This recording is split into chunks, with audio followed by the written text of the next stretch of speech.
Many times we don't have or give ourselves permission to actually think about what we want and need because we just kind of react. So taking that time to really think and be, intentional with what you want to do and how you're going to do it. I think travel is just such an amazing catalyst for that.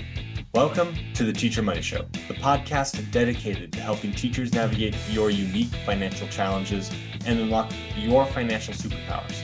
I'm your host, Shaun Morgan, a full-time teacher. That's right, I teach every day just like you, and personal financial coach. And I'm here to help every teacher, whether you're a seasoned teacher looking for fresh insights, or a new educator navigating your first paycheck, or maybe a teacher who just wants to be able to travel more with limited money to have a richer wallet, classroom, and life. The contents of this podcast are informational in nature and are not legal or tax advice, and neither I nor my guests are engaged in the provision of legal, tax, or any other advice. You should not act upon this information without first seeking appropriate advice from an accountant, financial planner, lawyer, or other professional. I'm super excited to have my good friend Brittany on the show. Brittany is a former teacher, travel expert, and the founder of Traveling Teachers. She loves sharing creative ways for educators to save on their trips without credit cards and debt. Since 2018, she's helped teachers save over $100,000 on travel between grants, scholarships, fellowships, and unique sponsored opportunities. She's also helped teachers make money from travel by becoming bloggers, trip hosts, and travel agents. As of today, she's helped her team of travel agents sell over $5 million in travel. When she's not traveling solo or planning trips for others, she's hosting group trips and retreats for teachers. Brittany, welcome. Thank you so much for having me, Shaun. I'm so excited to talk travel with you today. Well, I know you're always excited to talk travel, and I love talking about it too, because, I want to be able to travel more as well. It's something that I think many people are very interested in. And especially with, our limited salaries as teachers, finding, unique ways to be able to do that is really, really important. So we're going to talk about making money while you are traveling today, but that might sound a little far-fetched for some people. And I fear we should also talk about some of the other parts. Maybe you don't want to work while you're traveling. So let's just kind of ease into it with maybe ways that you can travel for free or maybe at a significantly reduced cost because you're a teacher. All right, we'll start with that. Well, one thing I love to share with every teacher, so even if you don't do anything else, definitely check out the Fund for Teachers grant.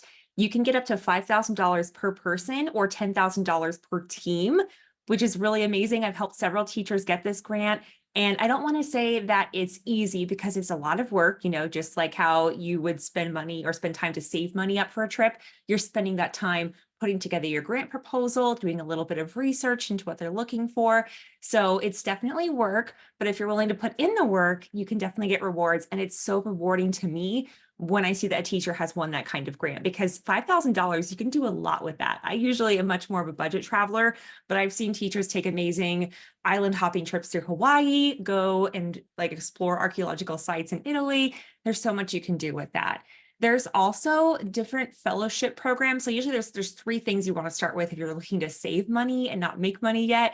And it's usually grants, fellowships, and scholarships. So grants, I know you're familiar with grants probably from being a prior student, that you just get the money, and then as long as you spend it on whatever the grant is allocated to, then it's good to go. A scholarship is a little bit different. It's usually allocated specifically for learning. So it might be a summer program at a university abroad, which is already really cool.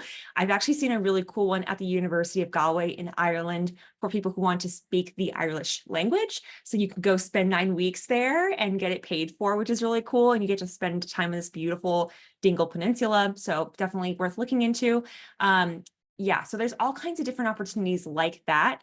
And then as far as fellowships, that one's a little bit more structured. Usually there's some kind of program and then you get money for that program. So I've seen NOAA Teachers at Sea, where they get to go have this amazing expedition on the water. I've seen actually National Geographic and Lindblad, I think it's Lindblad or Lindblad, I don't know if I'm saying it right, but they actually team up and do these Arctic and Antarctic cruises that teachers can sometimes go on. So there's all kinds of stuff out there, but you just really have to know where to look and then what to do when you find them. And that's really what I help teachers do.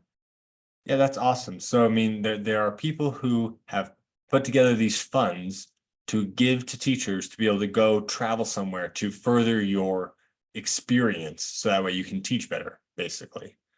Absolutely. Yeah, there's a big mix. There are some that are specifically professional development focused, where it's like you get maybe sometimes even college credit. And those are really competitive, obviously, because people love those. And they're usually easier to say, like there's one that is maybe a little bit outside of your break. It's usually easier to get a few more days off work with your principal when there's some PD credit involved. But there are also some that are just more for personal development. So I think like one thing you actually want to do before you look into these opportunities is think about what your actual goal is, right? Are you traveling to relax, to rejuvenate yourself? Do you just want to hang out with some other teachers for a week? The group trips I host, by the way, we don't really do PD trips. I'm like, I will show you how to get those. You want it. If you're coming with me, we're going to relax and hang out for the time. Like we're not actually, we don't talk about teaching. That's one of my roles is once we're there, nobody talks about teaching. Nobody talks about the classroom. You have to think of your other hobbies.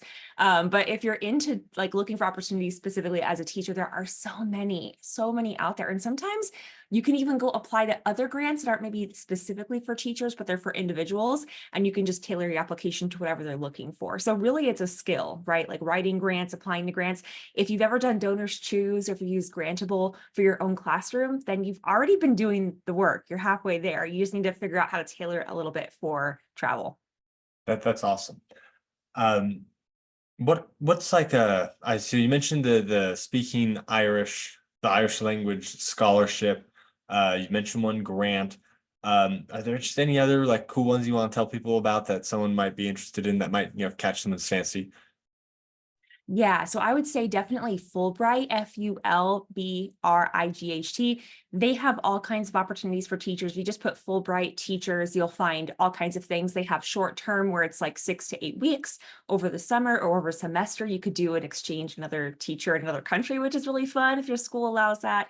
You can also do a whole year exchange where you go to another country and you teach there, and then they come here. There's all kinds of stuff. And there's also just like exchanges here. And the National Endowment for Humanities is another one too. If you're looking for more domestic, maybe you don't want to go international yet, you can go and do really cool things. Like they tour Philadelphia and they go to all the historic places. Same thing with like Boston and early New York. I mean, there's so much you can do. I think if you just get creative and think about, okay, what's my goal? And then also maybe where do you want to go? Then it kind of narrows down your search and you could be a little bit more strategic with where you want to spend your time. Because I know time is another thing we often don't have as teachers. I'm not teaching now, but I remember that, just that feeling of like, oh, I don't have enough time. So once you narrow it down to kind of what experience you want and then where you want to go, it gets a lot easier to figure out the right one for you. Yeah, that's awesome. Great ideas, great things that you could potentially do. I love that idea of exchanging places with the teacher. That sounds like a lot of fun.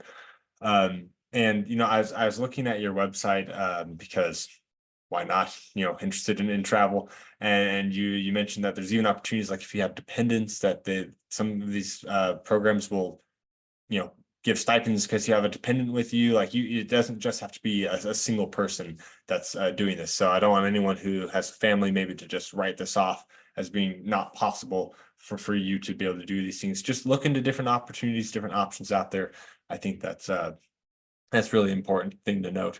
Also, depending on your school, your school might be willing to pay for some sort of travel to a professional development opportunity. So, looking into that, like if you want to go somewhere, say, hey, principal, is there some sort of fund or some way that the district will contribute at least to my travel to this conference, this place, or this professional development opportunity, and that's a great way to at least reduce your payment for a traveling opportunity. Yeah, and many of the big ones will actually either offer airfare or they'll include that in the grant, like they'll factor that in. So that's another great thing. And then if depending on the actual program, sometimes facilitating some type of PD is actually required. So another really popular one is the Transatlantic Outreach Program, TOP, by Goethe Institute. I hope I'm saying that right. But they take you to Germany and they focus a lot on like Holocaust, World War II history. So really great if you're a secondary teacher. And one of the requirements is actually that you bring what you learned back, not only into your classroom, and then you have to have proof of that, but also to other teachers there too. So just like how when you're writing a grant, you tailor the application to who's going to be reading it, you also do that with your principal. It's a little bit of like sales skills, which I usually don't like to say because I know teachers hear that and they go, oh, sales. But it's just really figuring out, okay, what does this person need to hear to make it like a win for them? Because if you come to the principal and you're offering, hey, you don't have to pay $10,000 for me to do this PD, because they do pay consultants that kind of money, right? It's like, no, I'm going to save the district that amount. Here's the quality curriculum. You can show them the website that the organization has. You're really doing them a huge service. And that's good for your own professional development, because now you can say, I've led X training. So that's something really good to think about if you're looking to upskill, or you're even thinking about how can I use travel to maybe like make my career better? Because I think a lot of times when people hear travel, they think of it as this really luxurious, frivolous thing, and it can be sometimes. Sometimes it is. But if you have like specific goals, or you're like, no, I can only do X, Y, Z, that's good. You have focus and you can just pick the things that match your needs, right? So I think it's just getting really clear on that. And that can be really hard as teachers. Many times we don't have or give ourselves permission to actually think about what we want and need, because we just kind of react. So taking that time to really think and be, intentional with what you want to do and how you're going to do it. I think travel is just such an amazing catalyst for that. That's great. Now you mentioned like furthering your career with your travel. So I think that means that we're segueing now into what can you do to make money, like actually put money in your pocket to go somewhere else. And say you're just wanting to get started. Let's start with where's the first place to start if you're thinking about this. Yeah, I mean, it depends on you, right? Like usually I talk to people and I try to figure out, what do you like? What's your personality? What kind of things do you enjoy doing? There are some that I think are more obvious paths than others. So I've helped teachers become trip hosts, where they're kind of almost like tour guides, but not quite. It's like there's a tour guide, and then there's a person that's there kind of to be the mom of the group, I guess is the best way to say it. They're making sure everybody's getting along, everybody has what they need, even though logistics are taken care of already. It's like they're really there for the people. So that's a really popular thing. If you are a little more entrepreneurial, then I usually help people become travel agents. So I'm very much involved in the travel agent world. And that has all kinds of cool opportunities too. I got to go to Antarctica for free because, yeah, which was really cool. So so once you get into that world, there's even more opportunities for free travel. But anyway, yeah, You know, so it's really cold. You said it was cool. It was really cold, right? yes, it was. That is a total Sorry. dad joke, but it's a good one. Yeah, so there's so many opportunities out there, but being a travel blogger is another really popular one, especially if you maybe, because it depends on your family needs too. And I also get, like, I don't have kids. I'm always super clear about that. I know I have different restraints than someone who does, right? So totally, like, if you're like, I have kids and I can only do X amount, I can't have like screen time, like maybe something we're doing right now wouldn't be feasible for you, then I might say, okay, well, maybe start as a blogger at first. It's not a bad idea to have a website anyway. It's something you can do on your own time. If you have a baby crying, it's okay, because you can just like do it in chunks, right? You can also, being a travel agent, I want to say relatively simple. Again, not easy, it's still work, but simple in the sense of, if you have even people in your community who trust you, or at least they know you like to travel, and you're willing to kind of put yourself out there. That's usually the scariest part. But if you're willing to put yourself out there and say like, hey, I'm doing this now, once you have your first few clients, it really does snowball. So that's something that's a relatively easy start, trip hosting. And then I have some friends who are also super entrepreneurial, my teacher friends, who sometimes they start their own tour companies. They're like, I don't want to do, with other people. I want to make my own thing. So I would love to be able to say being a travel agent is the best and only, because it is a path I really love and I'm passionate about it. But I also really do believe in talking to people and hearing them and figuring out, okay, what do you want? What's a restraint you have? And then figuring out where you go from there. Because honestly, it all plays off of each other too. Once you have a website, if you become a travel agent, then great, you have a website and you can lead. So yeah, it all goes together. And I think also being able to be okay with, like if you don't have to make money right away, you're actually in the best position to start a travel side hustle, because then you're actually going to have fun with it and take the time to learn and be creative. If you're like, I need to make money right now, and you're like, I would love to travel, but like I need to focus on making money, then that's a little bit different. I would probably say, do a side hustle that's maybe not travel related where you can make money instantly, like Instacart or Uber or something, and save for it that way. But if you have a little bit of time and energy, then I would say, yeah, do something that can build over time because it makes a big difference. I actually just had a teacher turned travel agent just this last week. She quit her job, her teaching job, after 15 years because she was making twice as much as a travel agent. And she was holding on to the job because she's like, I want the security. And I was like, I totally get it. But at some point, you just have to say, okay, I see the potential here. I have to let this other thing go because I can make more if I have the time and energy. So there's definitely potential there. It's really exciting. Awesome. So there's a lot of different opportunities. You mentioned this travel agent thing, and I've met multiple people who are exclusively Disney travel agents. I have multiple teachers that do this. They just love Disney so much that that's all they do is they book Disney stuff, and they make really good money doing that. So I mean, like, you can find something that you are just really interested in. If you're really good at that, if you can really niche down in that one thing, like you could really, you don't even have to have like all this crazy other stuff going on. You can just focus on what you're passionate about in your travel and just make that be your thing. And it works for Disney. I'm sure it'll work for other things too. So I just find that really interesting that it's something you can do on the side, and you can use the perks from that to travel more as well. And it's a lot of fun to be able to have that grow and have those opportunities. Yeah. And finding a niche is usually one of those things that is the hardest for teachers, especially if you haven't had any business experience before. It can kind of put you into this like mental trap of like, oh, I have to focus on one thing. I'm not an expert. I don't know what I know. But I really think that's why I said if you can start from a place of not being stressed, of giving yourself the time to think about it, that's really helpful. And often one thing that's also forgotten about is like Disney and cruises, of course, all inclusive, those are popular. But many people don't realize where they are is also a tourist destination. For example, I live in Tucson, and I always just think, it's just Tucson, whatever, cactus. People come from all over the world to take pictures of these cactus, right? And to take pictures of our sunsets. That's what this place is known for.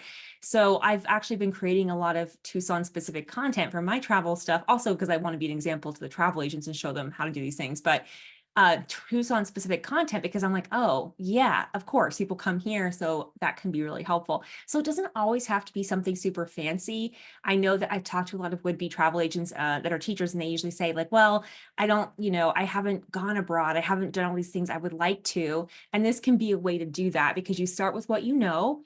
Or maybe you love going on cruises. If that's all you know, great. Focus on cruises, help people nearby where you live, like help them. Like your niche can kind of be who you're helping too. So if it's like your neighborhood, people in your town, the other parents who are going to like the kid drop off, like you can get really creative there. And then you can grow it and use, like, as you learn, you will get other opportunities too. Yeah, that's amazing. So travel agent is a travel like adjacent, right? You can use the perks to travel. And then you have like the travel mom. Are there other opportunities like you are being paid to go traveling? That's like specifically because you're traveling, or something you do while you're traveling. Like what other options are there that way? Yeah, so some others that I share there that are not like travel specific, but I guess like you said, travel adjacent, or they're kind of things you can do remotely, which I know is something that's also really specific to people who are either teaching or just have full-time jobs. Freelancing is another really easy one to get started with. And I don't know if you talked about that on your show before. Freelancing, I think, can be a little bit harder in the sense of like, what would I do? And again, that's like getting stuck in like, oh, what would I do? So I usually say travel agent because people can understand that. Like, oh, I get that. I help people, I book trips, they go on them. So that's usually an easy one. But really, travel agent is just kind of one type of freelancer. So you might have something else that maybe you do. Maybe you really like writing. And so instead of writing your own blog posts, you can, take your writing skills and write articles for other people. It sounds weird, like maybe to someone who's not in business, but people pay people to write their emails, which are like, what? But yes, there's a lot of money in writing emails. So those are things that you can do freelancing. And actually freelancing also helped me to quit my job when I was teaching, because I was making good money with travel, but it was seasonal, right? So I'd have these really big bumps during certain times of the year. But I was like, I need something consistent as well to like supplement. So I actually freelanced for a good, better part of the last 2 years. Now the travel is like starting to take back over again. But it's okay to just like to supplement, do what you got to do, especially if you want to quit teaching. But for you, I think it's just more deciding, do you want to work in travel or do you want to have something that allows you to travel? And that's another question to ask yourself. I know it's a lot of decisions and we as teachers can have decision fatigue, but I do think it's good to ask yourself, what do I want? What do I not want? And then write it down so then you don't have to ask yourself again later. So freelancing is one. TPT is also one that you might have talked about before. TPT is Teachers Pay Teachers. I started selling products on there in like 2019, 2020, and then pandemic happened. And I was very lucky because I was one of the few teachers who had already been using Google Classroom, Google Forms. So I kind of had my upswing. And that was really helpful. But I think like if you're listening and you're like, well, I don't really do digital stuff, but I've been a classroom teacher for 25 years, honestly, you're in an even better position than me. So you could just pick whatever your niche is and create resources for that. And that's something you can do remotely and also in blocks of time, kind of like blogging, where it's like, okay, I can't be available every Tuesday at X time to X time, but like, okay, my kid's napping for 2 hours. I can do this right now. So I think, figuring out what works for you and your family and your lifestyle is really, really important. So yeah, freelancing, TPT, and there's another one, of course, and I just lost it. But those would say I'd be the main ones as far as travel adjacent that are not travel specific. Yeah, so I think that's interesting that you're talking about just making money while you are out and about, not necessarily because you're traveling, but like, uh, has anyone been on one of those long vacations where after like 4 days, you're like, I'm just kind of exhausted vacationing, right?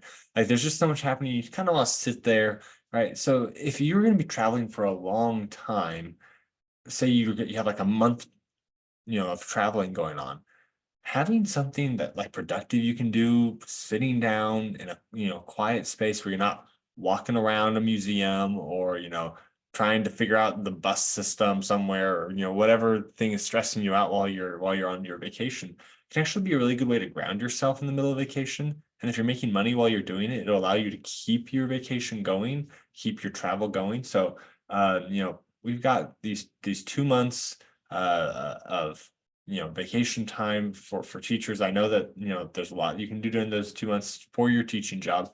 But if you, take a month of that and are traveling and are able to work on a freelance thing while you're traveling, so that way it's not, draining your summer savings or something like that, that can really just be a great, boost to your happiness level. It can be a great boost to your teaching because you're having all these experiences and it's not going to drain your bank at the same time. So it's a really, all around effective strategy. Yeah, and I just have two more actually while you're talking that came back to me. So because you asked earlier, is there anything that you get paid to travel? And I always try to be very careful with those words because that makes it sound like, oh, so I'm gonna take a vacation, you pay me for it. And so I always want to be super clear. It's like, no, there's always some kind of work exchange. But another one that is more travel directly related, because you asked if you can get paid to go do things, is actually travel content creation. I know this, I'm going to be speaking to a very specific person here, but if you like playing on your phone and if you like making videos, and some people are just so naturally good at it, they don't even think about it because they're not doing it for business. They're just doing it, because they're funny, they're creative. So if you like making Instagram reels, if you just like the idea of making videos and you like or if you even just make memes and things, it does not have to be video, or you just like creating things. That was one thing that really drew me to the world of podcasting and blogging, was the idea that I just love creating and I love helping people with content. So if you're into that, you can absolutely get paid to go and either have a free trip and stuff and then bring your family with you. So you get a free, quote unquote, free vacation. You're still doing work. But I'll give you an example. This is a little kind of okay. So I did a speaking opportunity. I had a speaking opportunity where I got to speak at a conference for travel blogging. I was very excited. It was my first paid speaking gig. And so I got, the free hotel there and everything. And so my husband went with me and we got to explore the area a little bit. And I just think like, wow, okay. So it wasn't like life-changing money that I made, but I'm like, wow, that was money I didn't end up spending on the actual trip itself, right? Because that part was free. And then also I actually just last April went and covered an event that will be paid because of the blog post I was writing because of that. So that kind of falls in between freelancing and content creation. And I have some friends who, it depends on what you like, right? I have a friend who she's really into fashion. So she really focuses on making videos where she shows her clothes and her outfits she packs when she's traveling.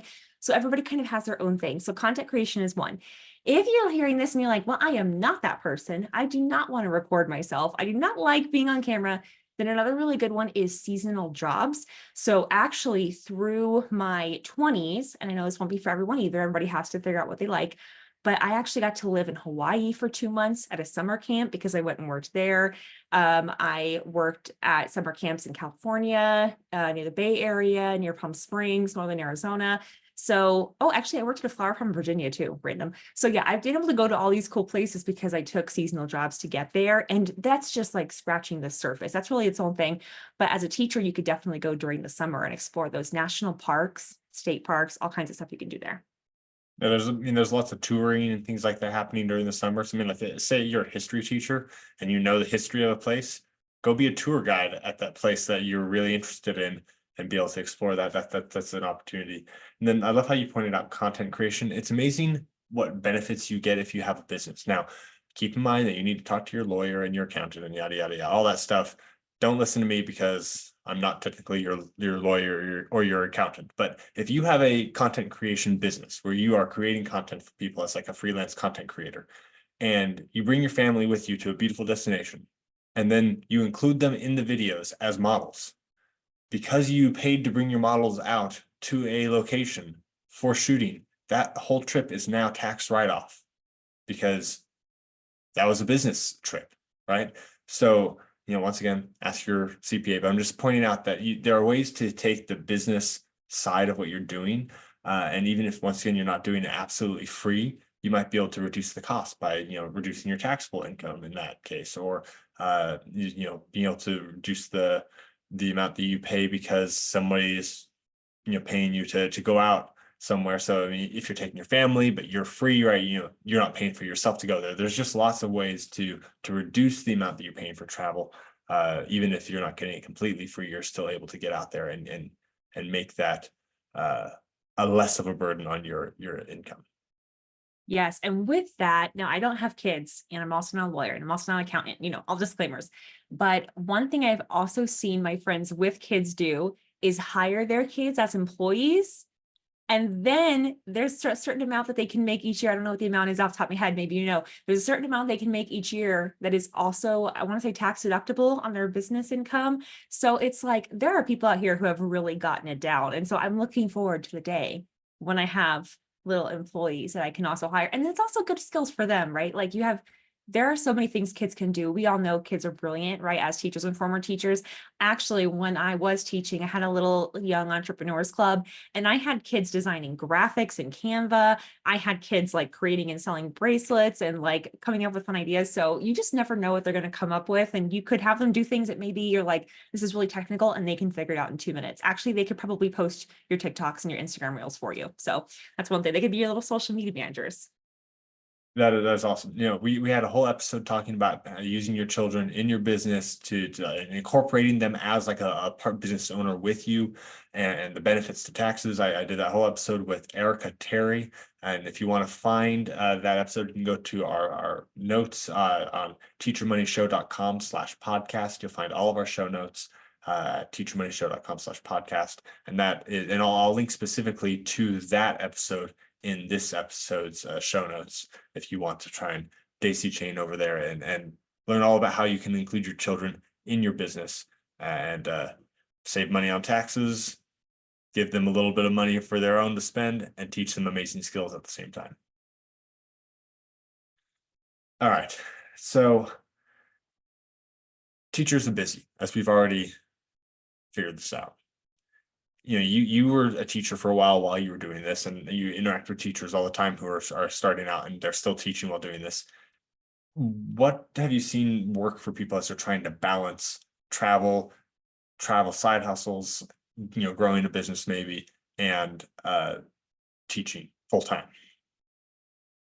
Yeah, I think it's always a challenge, no matter what your family situation is, no matter what other responsibilities you have. There's always going to be more people and more demands on your time.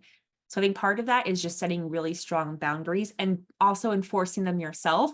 I know it's so much easier said than done. I'm sure that you've probably heard that before, but when I say that time before work was sacred, it was that there was nothing you could do to me from 5 to 6 in the morning. Like, the door was closed. I was focused working on that when I was in the classroom.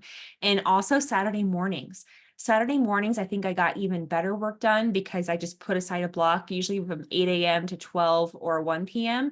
And I know that might not be what a lot of teachers want to hear because, like, oh, that's my Saturday morning, or like, but I really do believe you have to sacrifice a little bit. And I know it's not a super fun thing to say, especially because we're talking about travel, and travel's so fun and it seems so glamorous, but you're always saying no to something when you're saying yes to something else. And I just had this time of like 2 years where I was so focused and so driven, and I saw the finish line that I was like, I will not play. I will not do anything else until this is it. So for the first 2 years when I was teaching, I actually didn't travel as much while building this up because I just also wasn't there financially yet, right? Because of course I was beginning. So I was just focused on what things were actually going to make me money. And I think that's another thing that's really important for you to hear, because as soon as you decide that you are going to start something, even a side hustle, then you're going to have all these messages coming at you. Like marketing, the marketing gets even stronger when you have a business. So they're going to say, you need to have an Instagram, and you need to be on TikTok, and you need to have this and this and this and this. And then you're like, oh my gosh, I just started. I'm not even making a lot of money yet. And now I have to pay for all these things and do all these things. So you have to have a really strong filter, and you have to have really clear goals. So usually what I tell someone like who, for example, became a travel agent, I say, okay, for the first 3 to 6 months, and it depends on the specific person. I usually ask them, how much money do you want to make? How much time are you willing to commit? So first thing we'll actually usually do is have them do a time audit and see where their time is going, which is always very enlightening. How many hours are they scrolling TikTok a day? Many people don't realize how much time they're actually wasting on really silly things that don't align with their values or intentions for their life. And we're all guilty of it, right? So it's just helping them see that. And then with that knowledge, asking them, okay, well, what do you want to do? How do you want to spend that time, right? Like, do you want to spend that time relaxing? Nothing wrong with that. Or do you want to focus on business? How many hours can you commit? Once I know that, then it also depends on the person of how accountable I want to keep them, and say, I lovingly bug them, hey, how's it going? What did you do this week? So there's that accountability piece too. But I think you also just really have to want it, and you have to have a clear why. Once you have that clear vision and why as to what you're doing all this for, because it is really discouraging at the first few months when you haven't, like, when you expect all these things are going to be way easier and faster than they are, and then they're not. And then you're like, oh, I thought I was going to be rich by now, which I don't know why we're like that. Like, it takes 4 years to graduate college. It takes so much time to get our first job. But then with our business, we think I'm going to be rich right away. And that's just usually not how it works. So I usually tell travel agents, in your mind, mentally commit to a year, commit and be ready to have a year of just learning. And then usually what happens is within the first 3 to 4 months, they get a client because they're not so stressed about money, because I just told them mentally, just prepare to not have, be making money for a year. And I guess that's really stressful. So you just tell people, don't start a business if you are like losing a lot of money already and you don't have anything extra right now. Then you are in a different financial position than someone who, they're like, well, I can spare $100 a month. Okay, great. Then you can become a travel agent and I can help you over the next year to be profitable. But if someone tells me, I don't have anything extra, we are budgeting down to the dime, then I would say, okay, my answer then is a little bit different, right? It's like, okay, well, get to the point where you can either cut some costs or get some breathing room. And then, we can talk about this in the future. So yeah, sorry, I went on really long there, but those are the few things I look at. Everybody's kind of different. So I have to look at their situation and then give them different advice based on that. Yeah, I know. The problem with like give blanket advice is it never applies to everybody. So I think I think the best thing that you said though is set boundaries, right? I say this all the time. Set boundaries on work, right? They aren't doing it for you. They're demanding more and more and more and more and more. They're not paying you anymore for it, right? You are getting paid for your contract hours for 10 months out of the year, and that's why your paycheck sucks, okay? And you're giving them more than that, and that's why it really hurts. But if we can say, I'm only going to work this time, even if it's going to make, some things in my classroom suffer. And then I'm going to spend the other time I have for me, for my, my goal is my business, my family, or whatever you want to prioritize the most. That's what's going to make your life more balanced and better as a teacher, instead of, just using more time than you're getting paid for, and then wondering why you're not getting paid enough. Okay, so we're wrapping it up now. I just got a few more questions for you. I just want to know, what is your favorite place that you've gone using one of these strategies? This is always the hardest question. And I know every single time someone's going to ask it, and I'm never prepared. I mean, I don't know if anything can top Antarctica. I mean, that was just like the most amazing place. I still can't believe I didn't pay for that. I'm ever going to be grateful to God that I had the opportunity. Croatia, I've been to multiple times. I never get sick of it. I host sailing trips there in the summer, and every time I'm there, I'm just like, wow, this is also the most beautiful place I've ever seen. I think that every time I go somewhere, I'm like, wow, this is the most beautiful place. And then I like go to another place. So I feel very fortunate to have gone. That's hard. I'm gonna say tie between Croatia and Antarctica. Those are both really beautiful places. All right, two very opposite places in the world, Yeah. but that's a lot of fun. I love that. Okay, got two more questions for you, just to wrap up the show. What is your number one tip for teachers to have a richer wallet, classroom, and life? I think the first one would be to know what that looks like for you, because I know I've said that a few times, but it's going to look different for everybody, right? Some people are happy to have designer bags and nice clothes, and that's what's really important to them. And there's nothing wrong with that if that motivates you to save and get to your financial goals. For me, it's being able to have the flexibility of time. Time is so precious to me, so precious. It's an non-renewable resource. So having the flexibility of time to be able to travel is also very important to me. So I've built my business and my life around that. Yeah, so it's figuring out, I think, what that looks like for you. All right. And then how can teachers get in contact with you, especially if they want to learn more about getting free or reduced expenses travel, or joining in your groups, or learning about becoming a travel agent, and all the things? All of the things. I have so many things going on because I'm just a creative at heart and I love it. Okay, so the best first place for you to go would be to get your guide to 10 creative ways to travel for free without credit cards. 'Cause I'm trying not to get anyone into debt or more debt. So that would be the first thing that you'd want to get. It's a free resource and you'll get a little mini training there. Our Facebook group's also a great place. So if you actually search Traveling Teachers Community on Facebook, I'm sure you'll find us. There's about 5,000 of us in there, but I believe the link will also be in the episode description. So if you pop into your podcast app, you should see that there. You can also find me on Instagram over at Brittany Goes Abroad. That's also probably where I am fastest to respond, to be honest. So if you have a question for me directly, you can reach me there. And if you are interested specifically in becoming a travel agent, I actually just launched a separate YouTube channel specifically for that, because I have so much in my head that I was like, okay, I need to get this out. And that is Pack Your Passport. Fitting, right? So if you're interested in that, and we do share some travel tips on there, because obviously we're all travel agents, we do that all the time. So it'll be good if you want to travel, but also if you're considering becoming a travel agent, really good resource for you. Awesome. Thank you, Brittany, so much for coming on the show. This was a lot of fun. You've given a lot of value to our listeners. I really appreciate it.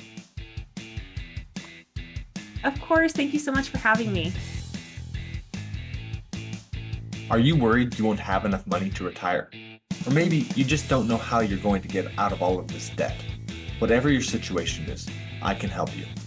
Go to teachermoneyshow.com/guest and fill out the form there. And you can come on the show for free coaching, or we can meet one-on-one to discuss your needs. I look forward to talking to you.